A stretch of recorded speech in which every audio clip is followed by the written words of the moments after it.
Hi everyone, welcome to another Millers Matters podcast. My name is Anthony Bayou. I am the Youth and Inclusion Manager at Rotherham United Community Sports Trust, and I'm here today with my friend Ant Olasindi from Sheffield. We're going to be talking about his company and organisation, Always an Alternative, that works with a lot of young people that are involved in antisocial behaviour, knife crime and gang-related incidents. So welcome, Ant.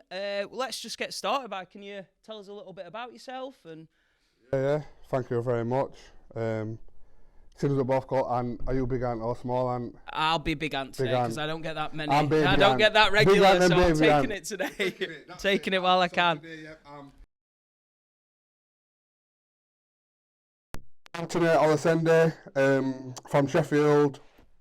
I work with young people, more so challenging the mindset of serious youth violence and social behaviour. So we've got knife crime, gang culture. I go into a lot of schools, do a lot of workshops. Again, it's more on the mindset, not just the weapon now, because I've realised that, the weapon's not really the thing. If it's a knife, if they've got that mentality, it'll be a gun. It's a metal bar. If you're going out there to hurt someone, don't matter about the weapon, it matters about the mindset. So I do a lot of stuff around that. Also around South Yorkshire, I've deployed 8 weapon amnesty bins. I think a year roughly, I've had about 100 knives a year, ranging from little ones to ones where I've had to go get called saying your bin's opened, it's not shutting, because the knife's that big, it got stuck as it was going in. Oh, wow. So I've had them from here to here. Pretty ones, ugly ones, ones that are made to pull out more than when they go in, some very vicious stuff. So yeah, got the weapons bins. I've just purchased 20 bleed control kits. So I'm sure we'll work together on that one. Yeah, 100%. Throughout South Yorkshire, we've got them. I'm in the process of facilitating the training, so wherever the bleed control kits go, there'll be adequate training put out there. And yeah, I think that's it. I've written my book also. That's to spread awareness, but we'll talk a bit more about that later. You sound like a really busy man. I'm a busy man. I need a holiday. I need a holiday. You come and stand in for me. That's fine, mate. Yeah, we'll do that. We'll take it in turns. It was quite interesting what you said, though. I just want to sort of touch on that just before we sort of move on. But it's quite interesting that you spoke about the mentality. Yeah. And I suppose a lot of the community that we work in, especially families, police, community organisations, sports groups, they always see the gang culture and they see the weapons, but they never really see the young person. Yeah. And talking about that, why is that young person carrying a knife? Why is that young person involved in that environment? And it's not always as black and white as what you see in those situations. 100%, and that's what it is like. If you're ill, you go to the doctor. Say you've got a stomachache, I've got a stomachache, go to the doctor. The doctor's like, do you know what? I'll prescribe you with Buscopan for IBS. Yeah, so you take the Buscopan, it goes away, it comes back, it goes away. The best thing for you to do is research it, look into it. It might be this food that's doing it. You cut that food out, it's cut out for good. Your illness is cut out for good, and I think that's the same approach. The police and whoever, they look at the most forthcoming issue, which is what you see. They don't tackle the thing behind that. Yeah. Once you tackle the thing behind that, it's gone, it's eradicated. While you keep it's like putting a plaster over something that needs more than a plaster. Do you know what I mean? It doesn't work, but that's what people see, and it's the easiest approach, isn't it? That's why you see the actual real-time results. If you keep battling the surface thing, you can see a little difference. Even though it's not too much, you can be like, oh well, this is what I've changed, this is where I can get the most outcomes from or whatnot. But if you take some time and you develop a strategy, you focus on the core thing, it lasts a lifetime. Yeah. But I don't know, people don't tend to do it, do they? Because it's a lot more investment, a lot more time, a lot more understanding. But for me, that's the way I think. The core, you focus the core, and it's all sorted. And I think that's why organisations like ourselves and Sheffield Wednesday and all the other local football CCOs and clubs work with you quite regularly, because it's not just about saying don't carry a knife, it's bad. It's about looking at those deeper issues and what we can do to support them young people before they start carrying a knife. And I suppose if you can tackle that, like you said, that's where things change massively. So, I mean, what inspired you as a as a young individual to create always an alternative and support the youth of South Yorkshire and nationwide? I think you know what it is like. When I was younger, like I got up to some like pretty bad stuff. Like I seen people get killed, shot, vast amount of drugs. Like I was part of that lifestyle. Do you know what I mean? But I didn't like it. I got brought up around it. It was normal, but I didn't like it. Do you know what I mean? I didn't like having to resort to such extreme amount of violence for nothing. Do you know what I mean? Someone steps on your shoe. Do you know what I mean? So minor, I can wipe it on. We can move up forward in life. You know what I mean? Yeah. But it weren't the case that way. Someone were going to get hurt badly for that. You know what I mean? And that was the mentality that I had because I was brought up around the mentality. I got to my friend's area, I got to my cousin's area. We was all the same. That was the life. So for me to get involved in it and start doing all this badness was normal. But I didn't like it. It didn't make me feel good. Do you know what I mean? So I thought, do you know what? I had my first kid, I thought, you know what I mean? I still carried on because obviously that was the life, innit? I didn't know any better. There was no other alternative. So I carried on, and then one day I must have gone to pick up my son from nursery. These times, like I must have had, I was like Mr. Tina, had so many chains on my neck. I remember you telling me this story. You know what I mean? Before, and I pulled up to school. Every day I'm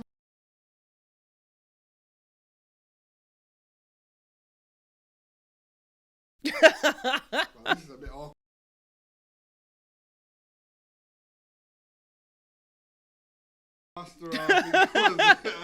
Changed every single week. Yeah. Ultimately, I was nothing. And I meant, obviously, other than my family, I meant nothing to nobody else. I was just a statistic that comes up, someone else locked up, somebody else dead. That didn't make me feel happy. I wanted to make a difference. I honestly feel even to this day that I can change people's mentalities and how they think about things. I can take alternative routes to give someone the right mindset. So anyway, I carried on for a bit. My daughter came. I was like, Jesus, like, obviously when you have a son to I don't know if you've got any kids, but I haven't, no. So when you've got your son, I don't know, it's rightly or wrongly, he's safe. He's a man. He's going to be a man. He's going to be safe. But your daughter, it's a bit like how you look at your mum and your dad. Do you know what I mean? If your emotions are all towards your mum, and because your dad's a man, like, it's always going to be, but my mum, do you know what I mean? I want to take care of it. It was the same way I had my daughter, so when she was born, after a bit, I just said, I'm not doing none of this. Locked myself away, went to college, went to university, got my degree, computer network engineering, stayed on, got a master's in that, got the highest in the class, which was mad. I couldn't believe that, especially at master's level. But while I was doing that, I was a busy man. I created a security company that gave me enough income, so I didn't actually have to work. I had free time on my hands. Then I created Keep Sheffield Stainless, which was the anti-knife crime campaign, and that went quite big, to be fair. I was on news, national. It was quite good, and it was just my approach. That was, if I believe it, I'm doing it. Other people can't do that. I could, because if I need money, I'm going to go raise it somehow to do what I want to do. Yeah. I'm not going to go to a funder that says I have to do X, Y, Z. No one's got time for that. Bearing in mind, my ideas aren't, they're not liked. Like the idea of a weapons bin. There's a lot of umming and ahhing. Oh, do we, don't we? There's pros and cons. I think it's a good idea. It's a con. When you're telling me I'm taking 100 weapons off the streets a year through these bins, you can't tell me it's a bad idea. So yeah, I did that, and then, to be fair, I went for a wobble, man. Mental health caught up with me, like, you've got to, day after day, knives, death, destruction, videos of people getting stabbed to death, seeing them dead on the floor. It messed me up. Media coming around when someone died, sick of them. I locked everything off for a while because it's negative. It's a negative thing. Yeah. I didn't want to do it for negative. I wanted to make it positive. And then I sat down with my friend Jo, my business partner. I've got a children's home with her up in Rotherham. She just said, look, you need to come at it at a different angle. She's like, that's what you're good at. Just think about it. So always an alternative came, and I don't mention knife crime that much no more. Only the awareness and not that it's a positive thing, but my positive angle of coming at knife crime is one that's not regularly done, and that's what I'm going to keep pushing. And I love how I mean, we've spoke quite regularly, and I've been to a lot of your workshops and stuff like that, and you always speak about, obviously, knife crime being the top of that pyramid. Yeah. And I think what you touched on at the beginning, but having that understanding and the background you have, and speaking so empathetically about it and emotionally, and saying, look, I was this person, I think really resonates with young people. And I love the fact that it is that always an alternative. It doesn't matter what level of that pyramid you are at, you are proof that you can change that mindset, and you can change that 100%. thought process, and you can take yourself from being the person you are, gang related, involved in that kind of industry, but also you can go to university and you can get a degree and you can make something good out of yourself. Of course. And I think a lot of young people feel that once they are in that, and so it's back to that conversation again of, why are they in that situation? Is it because family's not there? Is it because they can't find a way out? Is it peer pressure? Is it gang enforced related incidents? Do you know what I mean? But I think you as that role model, being the kind of man you are, speaking passionately about it, is incredible. And I think one thing we've not really touched on in this video yet is, yes, we are talking about hard-hitting situations. We are talking about incidents that, for the faint-hearted, would be upsetting and do make people feel queasy and angry. Yeah. But without talking about those incidents, the message doesn't get across. Yeah, 100%. And I think that's why we try and that's why we've invited you in, and we want to speak to you about that, because that message does have to get across. Yeah. And you can't sugarcoat it all the time. No. You can't sugarcoat it not one bit, and it's right. We're talking about it openly. We can have a laugh and a joke around it. Course. You know, but the severity of knife crime is real, and I'm 110% sure that the listeners would rather listen to me you talk about it now than it wind up happening to them or their friend. 100%. Which, unluckily, that's the way we're going, because there's not much. I know we do our bits, but in the grand scale of things, it's not enough. You know, people in places need to step up. But as you were saying about that gang, the gang-related stuff and that kind of lifestyle, like, see it like this. You know your house, obviously. You know what your house is like. You're happy within your house, yeah? You live bang next door to somebody and you've got no idea what's in the house. Yeah. No idea. And it's what couple of bricks apart. You know what I mean? And that's the reality of it. When you're involved in gang or that way of lifestyle, criminality, you think that not a good life, but a positive life is a million miles away. But it's not. It's just a decision away. That's it. And if you change your mind, work on your mindset, read some books, look at other people and you know, success is what they've had, you can change it up. And personally, I would do it 100% sooner rather than later. Yeah. I mean, the next question I was going to ask, which you've touched on really well, which I'm not sort of going to ask you to repeat, but is that approach on when working with young people, what is that step that you take? And you've spoke a lot about the mindsets, but could you sort of talk a little bit about what kind of work you do with young people in a sense of workshops? I know you do, we've just been talking about you do some American football sessions over in Sheffield. Yeah, so my approach, you've seen how I get down. My approach is, I'm no better than no young people, I'm no worse. You know, I'm not there to tell nobody anything. I'm not their parent, they don't need to look at me like that. I'm there to give them that information that will allow them to make an educated decision. You know, because I think as adults we lose a lot of understanding of young people. Because we're older, we've been through things more, we understand things better. Yeah, but that doesn't mean it's right for the young person. I'd be a fool to step up and talk in front of a group of a young audience like I'm part of that. I've not been a part of that life for years. You know what I mean? Nearly 10 years, a decade, I've not been nowhere near that life. And when I was, it wasn't the same life as what they're living. Yeah. You will never be... The thing is with young people is they've got their own story. And no matter what you say, they will not be able to relate to them. There's not like, if I tell you something, you could think, well, yeah, thinking about myself, I can relate to that, and that's where I could have gone wrong. And it's like criticism, like constructive criticism. Young people find it very, very difficult to like align their story and your story. Don't make sense you going to these kids telling them, oh yeah, I used to do this when I was young and I used to do that. I hardly talk about what I did when I was young, because you're not going to understand. I'm here to listen to the young people and educate them on their version of their story. You know, they've all got their own version of their realities. It's just the fact that I need to bring them together so we've got to understand him. It's so true in what you're saying, and we use that informative approach in everything we do, because I mean, even as adults, if you have someone telling you what to do, how to think, what to eat, what to dress, do that. No one likes being told what to do. It doesn't matter whether you are a 4-year-old, a 16-year-old, or a 65-year-old.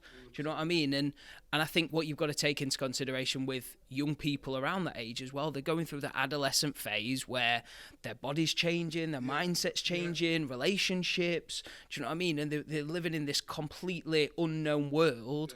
And the fact that, unfortunately, some young people find themselves in this position is what causes these issues. And I think that you take that approach. And we like to think that a lot of the youth organisations that we work with take that approach. Really is the best approach for it, I think. Yeah, definitely. So yeah, I don't know if you're aware, Ant, but this Thursday is World Book Day, and I understand you've got a bit of a talent for being a bit of an author. Yeah, I have actually. I don't know what else I can do, to be fair, but yeah, my book 1 Knife Many Lives, that it's written for young people. And it's to show like the devastation knife crime causes people, like anybody. You don't have to be a certain way. It also looks at domestic abuse and substance misuse as well. I decided to write the book. Why? Because when I was at uni, I got diagnosed with dyslexia. And obviously, if you're dyslexic, the hardest thing to do is write a book. So I thought, well, why not? Do you know what I mean? But the thing is, for me, it's got to be I'm only going to, like, if I'm reading a book, it takes me like 3 weeks to gear up for it. So if I want to start reading a book now, I'll have to be thinking about it for 2-3 weeks before I open it. Do you know what I mean? Get myself hyped up. So I thought, well, do you know what I mean? I need it to be a book, but I don't want it to be like a book. Do you know what I mean? So my book, so like what we're saying, like magazines. So my book's glossy like a magazine because that promotes like a fun read, an enjoyable read. There's like chapter illustrations at the beginning of every chapter for something visual. I did like a poll online to see which fonts were the best, and then I got loads of like people that didn't have reading difficulties, and then people with dyslexia, etc., etc. And then I chose a font that were good for both. So yeah, even the book course that promotes value, like anything valuable is heavy. Do you know what I mean? So it's a heavy book, and the outside of it's right rubbery, so it doesn't slip. So it's more than just the story that I put work into. If I do something, I want it to be rounded. I want everything to be what I think would benefit young people. And I've had no bad words in my book. Everyone that's read it, it's straight to the point. It's not you know what I mean? Because a lot of things that I found with books is there's a lot of nonsense. Like, do you know if a car's red, just say the car's red, we can move on swiftly. I don't want to hear about do you know what I mean? So direct, it triggers, it shows reality, and yeah, man, I'm just on selling that, and all the sales from that book, it goes to my next project, which I'm sure we're going to talk about in a bit. But yeah, mate, that's amazing, absolutely amazing. And I love the fact that you've sort of took into consideration, like, obviously your own learning styles and other people's learning styles, and you've not just made it for you, and that's going back to that empathy again of being for the young people and doing it for them, isn't it? So where could you order that? My website. Your website, always, which is alwaysanalternative.org.uk. Okay. It's on Amazon, but they charge too much, Amazon, man. It's like £16, £15. Just go directly to the website, and it's £12 something. We'll put a link in the description of this video. We'll share it on social media. So if you are interested in that book, guys, obviously, like Ant said, all the proceeds go back into the Always Alternative organisation, which supports young people up and down South Yorkshire. So, I mean, I think you've really hit the nail on the head with what we wanted to try and achieve in this video, which was bring awareness to gang culture and knife crime and peer pressure and issues that young people will find themselves in their communities, and knowing that there are organisations like ourselves, like the local football clubs and like yourself, that can support them through any phase of that with that exit strategy of getting out of it and supporting them through it, which is the main part of what we wanted to do. I mean, for me, and I know this is quite a difficult question, but what is that one thing that you would tell a young person who is thinking about carrying a knife? And we always talk about, when we have these incidents, I know in business a lot they talk about, like, if you're in an elevator with a young person that's carrying a knife and you've got 20 seconds from the top floor to the bottom floor, what is that one message you'd get across to try and what would I say? Inform that young person? It's a decision that's been ingrained in their mind that has took many years. So 20 seconds isn't going to cut it. No short distance. But what I wouldn't say I'd ask them, like, do you value your life? And if not, why don't you value your life? Because the reason why you're carrying this weapon is it can be multiple things. What I find is either they're scared, which is for protection, or they're showing off. If they're scared and it's for protection, you're more likely to get harmed yourself by carrying this weapon. Understand that it is a weapon. Don't just think because it's a knife you don't know how to use it. When people are in army, when people go to whatever, they need training because it is a weapon. Especially how you're using it, do you know what I mean? Do you think the army just say, here you go, you get trained to use a gun, you get trained to use, I don't know, whatever weapon, or here, just have that knife, and they don't. Of course they get trained how to use it, because if you don't use it properly, what's going to happen? You're going to get injured. That's what happens with a lot of young people. You know, a scenario that I give in my sessions is, okay then, first and foremost, imagine if you've got two people that are scared, and they both carry knives. If these two people get into an argument, then one of them is getting stabbed 100%. But the reality is, neither of them two went out to harm anybody. They were just looking after themselves. But when they bumped heads, someone... And it's going back to, I mean, we've not really delved into any stats or figures. I mean, we both work quite closely with South Yorkshire Police around what they're trying to achieve, around sort of gang crime and everything. But I mean, the stats only have to prove that the high percentage of people that carry knives are the ones that end up getting stabbed with that knife, and that's one of the big issues. And more than likely, the person that you think is carrying a knife is ultimately not carrying a knife. Yeah, you know what I mean? 100%. It's not. There's no colour, no creed that carries a knife. There's no colour, no creed, no religion from anybody that can't get stabbed can't get stabbed. I always say there's not the victim's name written on that side of that knife. That means that knife is for anybody, you, me, whoever, and we don't know if they've got it. We don't know their mentality. So just be careful. So, I mean, I think that's great advice, and I love the fact that you took the idea of the 20 seconds and gone, you know what, it's not a quick fix, it's longevity, it's support, it's work, it's working within these organisations and communities, which is admirable to hear. I understand you've got some events coming up. Yeah, I have. I've got. I haven't. I've just had my exhibition. Yeah. We'll post Cutting Edge. Pictures on the video, guys, so you can see what's going on. Yeah. That's just dropped, so there'll be images of that coming soon. But you know what? It brought to light something worrying, and I'll chat to you more about this after. Yeah. I got food for young. I invited young people only down. You know, some people come. I thought more would come, but I think 20 out 30 came. But you know what? The young people were telling me that they're scared to. Not they're scared. They're anxious, let's just call it anxious, to come down because it's not in their area. I'm in Sheffield, it's in Sheffield City Centre. Yeah. They're worried about what other groups of people live close by, because they're worried about coming to an event like me. Like nothing, like when I'm about Switzerland, like there's no wars going on when I'm involved. I don't care who's got a knife or who's got whatever. When I'm about, nothing's happening. Like that's what it is. People respect that, and not even that assurance of that. Look, nothing's going to happen. Still won't change their mind. We're in a society now where young people are worried about the extreme amount of violence that can occur if they go into a different area. They're not comfortable. Like when I was young, I could go to any area. It's a minor. Like now they're worried about the consequences of going to a different area. Especially somewhere like the city centre, which is, you think is the hub of Sheffield. You think it'd be a safe, natural place for any young person to visit. And they won't come. So now my plan is, I'm going to take the exhibition to schools. I'm going to go around school with the exhibition. If they won't come to me, I'll go to them, because there's a lot of lessons learned. What else have I got coming up? Obviously the bleed kits. We've got 20 of them to go around South Yorkshire. We've got weapons bins. Yeah, we can talk about that. I like to move them to different, because how they're made, they can be moved around easily. I like to put them in different areas. I'm raising funds now to get a mobile youth club, basically a minibus ripped out and made into like a youth club for the kids. So obviously that's something that, like for instance, when you're doing your kick sessions,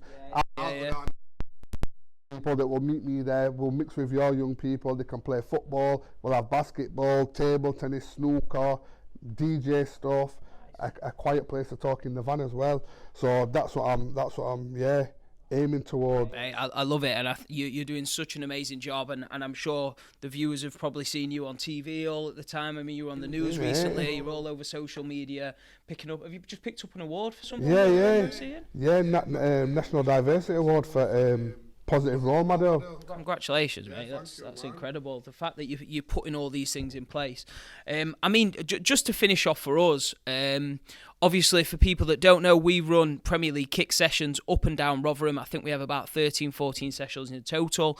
The idea from these sessions is they're late night, they're in areas that you're all living in, there's up and down the country. For example, we have sessions on a Friday night in Maltby, Wath, Greesborough, all areas that I'm sure you're aware of, and they're just open access football, youth engagement, sports sessions. Turn up, everything's completely free, have a kickabout with your friends, catch up with sort of local people and your peers from school or whatever. And if at any point any young person that was watching this video feels they're in a situation that they can't get out of and they do need that support, then please contact us at Rotherham United Community Sports Trust. You can access us at www.rucst.co.uk, or alternatively you can email us at inclusion@rotherhamunited.net.